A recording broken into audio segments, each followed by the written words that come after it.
اسلام آباد high court میں توشہ خانہ فوجداری کیس قابل سماعت قرار دینے کے خلاف اپیل پر سماعت۔ چیئرمین پی ٹی آئی نے حق دفاع ختم کرنے کا حکم ہائی کورٹ میں چیلنج کر دیا ہے۔ چیئرمین پی ٹی آئی کی ٹرائل کورٹ کا کل کا آرڈر کالعدم قرار دینے کی استدعا۔ وکیل خواجہ حارث نے دلائل دیے، ہائی کورٹ نے اگر کیس ریمانڈ بیک کیا تھا تو کسی اور جج کو بھیجا جانا چاہیے تھا۔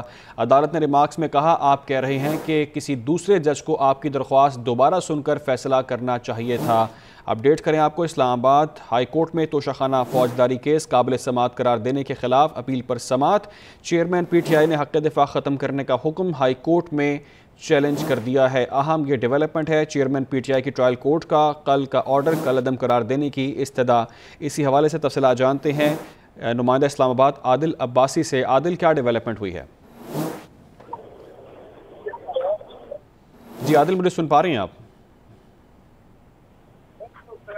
دیکھیے، اسلام آباد ہائی کورٹ میں توشہ خانہ فوجداری کارروائی کے کیس قابل سماعت قرار دینے کے خلاف اپیل پر سماعت جو ہے وہ اس وقت جاری ہے۔ Chief justice Aamir Farooq chairman P T I کی اپیل پر سماعت کر رہے ہیں۔ اس کے علاوہ دیگر دو درخواستیں ہیں، وہ بھی ان کو یکجا کر کے سماعت کی جا رہی ہے۔ چیئرمین پی ٹی آئی کی کیس دوسری عدالت منتقلی کی درخواست پر بھی سماعت ہو رہی ہے، اور چیئرمین پی ٹی آئی کی ٹرائل پر حکم امتناعی جاری کرنے کی درخواست پر بھی سماعت ہوئی ہے۔ وکیل خواجہ حارث جو چیئرمین تحریک انصاف کے وکیل ہیں، وہ دلائل دے رہے ہیں۔ ان کی جانب سے کہا گیا ہے کہ میں ایک چیز آپ کے نوٹس میں لانا چاہتا ہوں، 31 جولائی کو 342 کا بیان ریکارڈ ہوا۔ کل ہم نے گواہوں کی لسٹ عدالت میں جمع کرائی اور کہا 24 گھنٹے میں گواہ دستیاب نہیں ہو سکے۔ وکیل کی جانب سے کہا گیا کہ ٹرانسفر درخواست پر جب تک فیصلہ نہیں ہو جاتا تب تک ٹرائل کورٹ حتمی فیصلہ نہیں دے سکتی۔ وکیل کی جانب سے کہا گیا کہ اس میں کیا جلدی ہے، ایک دن بھی گواہ لانے کے لیے نہیں دیا گیا۔ وکیل کی جانب سے کہا گیا کہ ہم نے حق دفاع ختم کرنے کا کل کا آرڈر بھی آج چیلنج کیا ہے۔ ٹرائل کورٹ نے کہا آج 11 بجے دلائل دیں، نہیں تو میں فیصلہ محفوظ کر لوں گا۔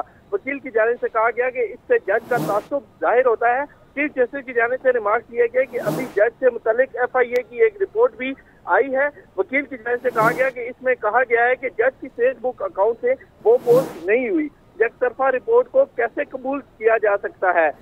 یہ خواجہ حارث کی جانب سے چیف جسٹس کی جانب سے کہا گیا ہے کہ یہ ایف آئی اے کی ابتدائی رپورٹ ہے، آپ کی ٹرانسفر درخواست جانبداری کی بنیاد پر ہے۔ کیا آپ یہ کہہ رہے ہیں کہ روزانہ کی بنیاد پر جج جو کیس سن رہے ہیں وہ جانبداری نہیں ہے؟ اس حوالے سے میں عدالت کے سامنے اپنی گزارشات رکھنا چاہتا ہوں، یہ وکیل کی جانب سے کہا گیا۔ خواجہ حارث کی جانب سے یہ بھی کہا گیا کہ عدالت ٹرائل کورٹ کو مزید کارروائی آگے بڑھانے سے روکے۔